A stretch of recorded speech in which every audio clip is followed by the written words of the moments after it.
What's up, guys? It's me, Victor. Just a review of the iPod Touch here. This is the iPod Touch 6th generation, and I'm here to tell you what is the purpose of the iPod Touch when you have an iPhone or not. So if you do have an iPhone, then there's no reason for an iPod Touch. I mean, unless you're going to use it for music and stuff, which I use it for. And it's kind of nice to have an iPod Touch when you're using it like on the go. Say you're using your iPhone at the same time and then using your iPod for another thing at the same time, then it's pretty useful. I run into occasions like that. Like, for instance, when I'm watching Netflix on my iPhone and I want to respond to a message, I have it hooked up to my portable, my hotspot, and I just receive messages through that, and it works just fine. I have to interrupt my Netflix session or whatever.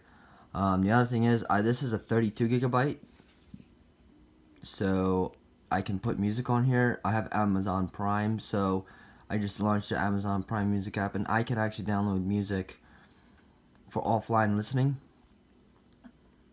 And it says expired, but that's another great feature of the iPod Touch.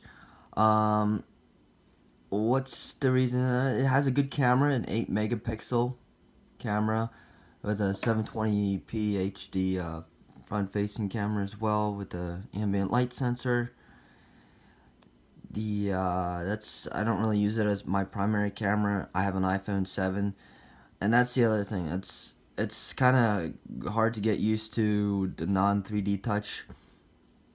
If you guys have the iPhone 6s or the 7, then you guys know what I mean.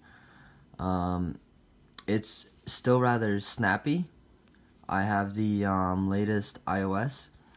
Now, when I bought this, it shipped with the iPhone, with the iOS 10, so I have no problem. It's giving me no speed problems or anything like that.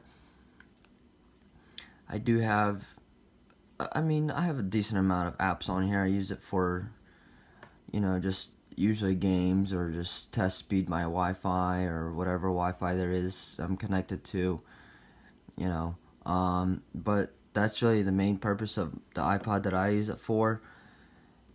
If you don't have an iPhone or a smartphone or anything like that, and you want to use something cheap for music, there's one they start at $250, or actually no, $200. I got this one for $250 because this is a 32 gigabyte version. And the other cool thing is, if you do have an iPhone or a Mac or something, you can sign in with your iCloud account and everything will sync in. You have to set everything up, but it's pretty easy and simple. But I like it.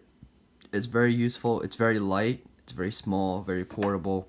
And yeah, I got the blue version because blue is, I thought blue was just an amazing color for this particular device. Like I said, I have no problems with speed. It works on the latest iOS. Just slide the camera, works perfectly. If I pop up something on here, how well you guys can see that. Move it closer here. It's a pretty decent camera. So, you take a picture of something, you can just zoom in. Oops. I feel like an old person trying to use this thing. Oh, not really a bad camera at all. So it's easy to just go out and take snaps with it. And yeah, I do recommend this. It does come with a flashlight, if any of you have, pretty nice.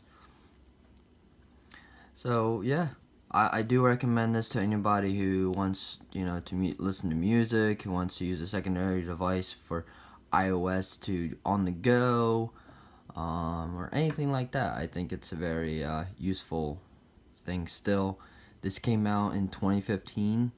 It is 2017 now,